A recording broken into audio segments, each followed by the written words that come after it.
Usually in life, if you've been doing something for a while, you'll get better at that thing. For example, say you've just got a new job, the longer you're doing that job, the longer you're in it, the better you'll become at it, or at least one would assume. Or even take my YouTube channel, for example. The very first video I made a couple of months ago won't be as good as the one you're watching now. That's usually how it works, right? Well, I don't think Leslye Headland got that memo. How embarrassing. How embarrassing. If you are new around here, you've got to hit that subscribe button for me because I've put myself through something that no one should ever do. I've gone back and watched some of Leslye Headland's previous work. Why would you do that?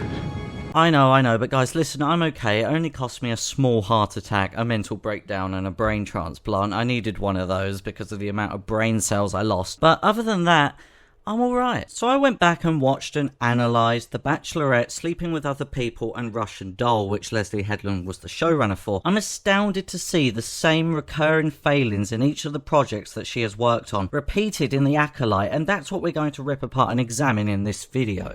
I've been looking forward to this.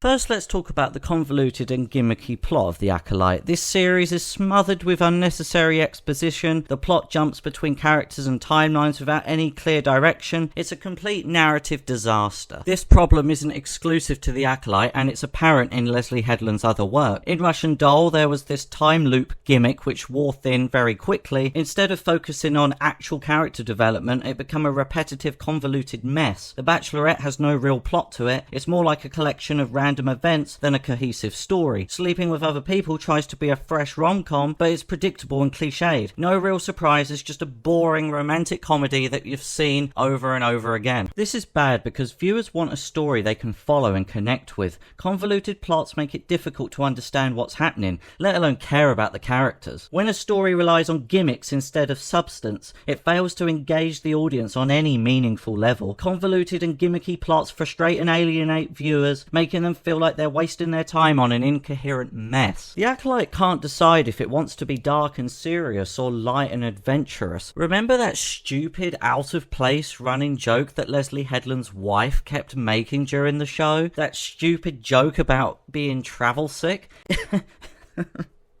It just wasn't funny. I don't know why they persisted with it. This confused sort of tone leaves viewers disorientated. Again, with Leslye Headland's previous work, The Bachelorette awkwardly shifts between dark humour and melodrama, failing miserably at both, and Sleeping with Other People fails to balance its comedic and dramatic elements, making the whole thing feel awkward and mismatched. Tonal inconsistency is a problem because it prevents the audience from fully immersing themselves in the story. When the tone shifts abruptly, it breaks the suspension or disbelief and makes it hard for viewers to take the narrative seriously. A consistent tone is crucial for maintaining the emotional impact and overall cohesion of the story. Leslye Headland's work feels like a mashup of ideas thrown together without any thought. This disorientation disrupts the viewer's engagement and makes the story feel jarring and uneven. Leslye Headland's knack for creating unlikable characters is on full display in The Acolyte. The characters are flat, boring, and completely unrelatable. There's a character called Nadia in Russian Doll, and she has an abrasive personality that makes her impossible to like. The characters in The Bachelorette are so detestable, they make the movie unbearable. The leads in Sleeping with Other People lack any real chemistry and come off as insincere. Having unlikable characters is a huge problem because the viewers need to connect with the characters to care about the story. If the characters are too flawed or unrelatable, it's hard to invest in their journeys. Good storytelling requires characters that evoke empathy and interest. Leslye Headland's characters are so poorly written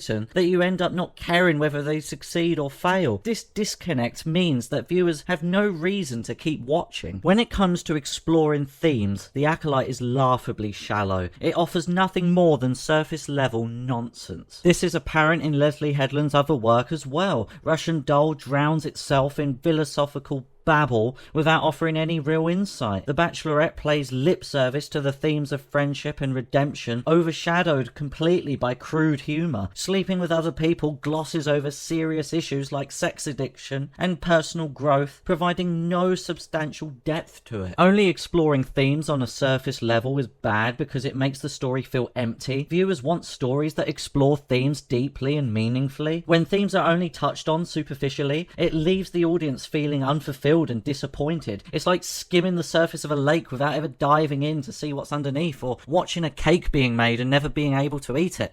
Not my best analogies, but we'll move on.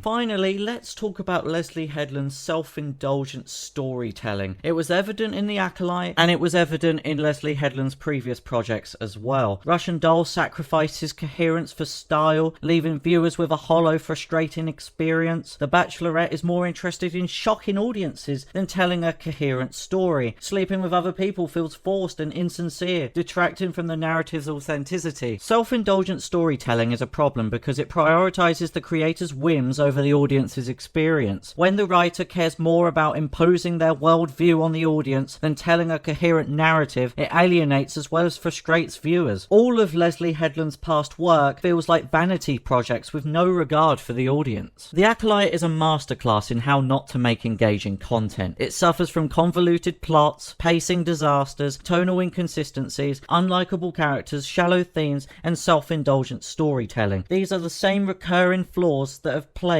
all of Leslye Headland's previous projects. I would just like to thank Leslye Headland for her contributions to film and TV. Thanks to her work, she has provided young filmmakers, young writers and directors excellent examples throughout her entire career of what terrible writing and directing looks like. I don't know about anyone else, but I don't want to see Disney do another Star Wars project ever again. Whenever I think about Star Wars now, I'm just sad to see what Disney have done to this once great franchise. The Acolyte is absolute rock bottom, and it's just the sum of Leslye Headland's entire career of failings. Anyway, if you're new around here and you want to see more from me, smash that subscribe button, and I'll see you again next time.